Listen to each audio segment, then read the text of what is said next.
বহিরাজ্যে অথবা বাংলাদেশে পাচারের মাদক পাচারের আগেই ত্রিপুরা বিশালগড় পুলিশের বড় সাফল্য, উদ্ধার বিপুল পরিমাণে অবৈধ গাঁজা। ত্রিপুরায় মাদক বিরোধী অভিযানে ফের বড়সড় সাফল্য পেল সিপাহীজলা জেলা বিশালগড় থানার পুলিশ। বহিরাজ্যে অথবা বাংলাদেশে পাচারের আগে বিপুল পরিমাণ শুকনো গাঁজা বাজেয়াপ্ত করে পাচারকারীদের কড়া হুঁশিয়ারি দিল বিশালগড় থানার ওসি বিজয় দাস। গোপন সূত্রে খবরের ভিত্তিতে বিশালগড় থানার পুলিশ সিপাহীজলা জেলার দক্ষিণ ব্রজপুর আমতলী এলাকায় মিনা শীল নামে এক মহিলার বাড়িতে এই মাদক বিরোধী অভিযান চালায়। জানা গেছে ওই মহিলার মেয়ের জামাই কলকাতা থেকে মাদক পাচার বাণিজ্য চালিয়ে যাচ্ছে। নির্দিষ্ট খবরের ভিত্তিতে বিশালগড় থানার একটি দল দক্ষিণ ব্রজপুর আমতলী এলাকায় ওই মহিলার বাড়িতে হানা দেয়। সেখান থেকে পাচারের জন্য প্রস্তুত করে রাখা মোট 18টি প্যাকেট অবৈধ শুকনো গাঁজা উদ্ধার করা হয়। পুলিশের প্রাথমিক তদন্তে অনুমান করা হচ্ছে মাদকদ্রব্যগুলি বহিরাজ্যে বা বাংলাদেশে পাচারের পরিকল্পনা ছিল পাচারকারীর। তবে পুলিশের তৎপরতায় পাচারকারীর সেই পরিকল্পনা ব্যর্থ হয়।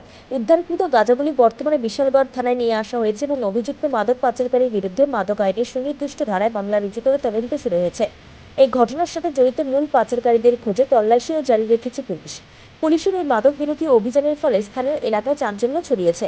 থেকে বিক্রম কর্মকারের report, crime page Bengal news. আজকে আমার কাছে একটি খবর আসে যে সাউথ ব্রজপুর আমতলী মিনাশিলের বাড়িতে কিছু গাঁজা মজুদ আছে। এই খবর পাওয়ার সঙ্গে সঙ্গে আমরা তার বাড়িতে আসি এবং তাদের একটি পরিত্যক্ত ঘর থেকে প্রায় 18টি প্যাকেট আমরা গাঁজা, শুকনো গাঁজা উদ্ধার করি। তো প্রসিডিউর করে আমরা ফর্মালিটিস করে আমরা সব কিছু করছি এবং এর বিরুদ্ধে একটা NDPS মামলা নেওয়া হবে। আমাদের সঙ্গে আমাদের এক্সিকিউটিভ ম্যাজিস্ট্রেট যিনি SDM অফিস থেকে আছেন উনি আছেন।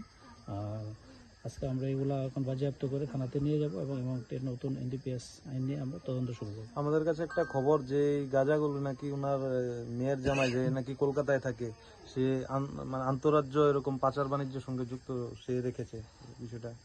এটা আমরা এখন তদন্ত করে দেখব, যদি এরকম ইনভলভমেন্ট থাকে তো আমরা অবশ্যই তার বিরুদ্ধে আইনগত ব্যবস্থা নেওয়া হবে। আজকে এই ঘটনায় কি কেউ আটক হয়েছে? না, এখন অব্দি কেউ আটক হয়নি।